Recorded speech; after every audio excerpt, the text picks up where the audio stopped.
আলহামদুলিল্লাহ 10 দফা দাবি মেনে নিয়ে ইরানের কাছে মাথা নত করে পরাজয় বরণ করে নিয়েছে ট্রাম্প। এই ট্রাম্প চেয়েছিল আয়াতুল্লাহ আলী খামেনিকে দুনিয়া থেকে শহীদ করে দিলে ইরান মনে হয় তার হাতের মধ্যে চলে আসবে, কিন্তু ট্রাম্প জানে না ইরানিদের ডিকশনারিতে পরাজয়ের কোনো গ্লানি নাই। দেখেন ইরানিদের সাহস কত।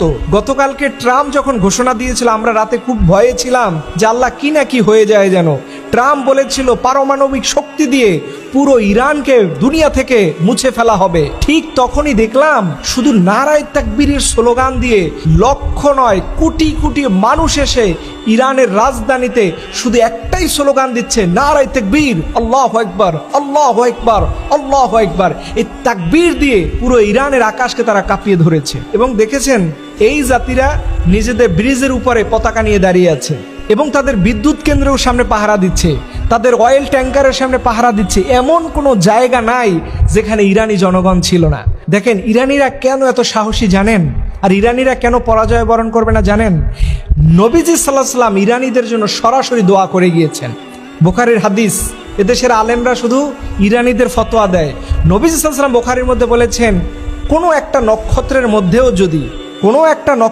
মধ্যেও যদি ঈমান লুকিয়ে থাকে সেটাও ইরানের কোনো না কোনো একজন ব্যক্তি সেটা খুঁজে বের করবে এবং রোমরা এই পারস্যর কাছে পরাজয় বরণ করবে। সূরা রুম পড়লে আপনি পাবেন। বরকতপূর্ণ নগরী। এবং এদেশে যে হুজুররা ইরানের বিরুদ্ধে ফতোয়া দেয় তারা যে হাদিস গ্রন্থ থেকে রেফারেন্স দিচ্ছে সেই ইমাম বুখারীর জন্ম হচ্ছে ইরানে, ইমাম মুসলিমের জন্ম হচ্ছে ইরানে।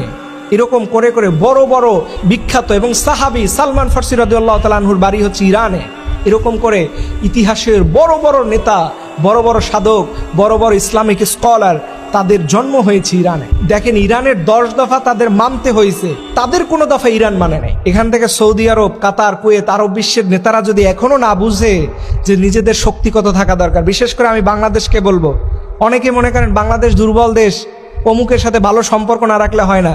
আপনি ভুটানের দিকে তাকান, আপনি শ্রীলঙ্কার দিকে দেখেন। এই ইরানি কিছু নৌবাহিনীর যোদ্ধাদের এই ভারত যে ম্যাসাকার করলো ট্রাম্পকে খুশি করার জন্য, ঠিক ওই সময় শ্রীলঙ্কা পাশে দাঁড়িয়ে বলছে একজন ইরানি সেনাবাহিনীদেরকে আমরা ম্যাসাকার হতে দিব না, আমরা তাদেরকে সেভ করব।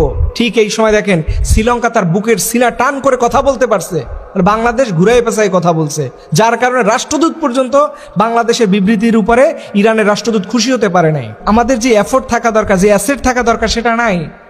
আমাদের দেশে কোনো ধর্মীয় লিডার নাই, এটা আমাদের বড় ব্যর্থতা মুসলিম জাতি হিসেবে। এবং মুসলিম লিডার আপনি কাকে বানাবেন?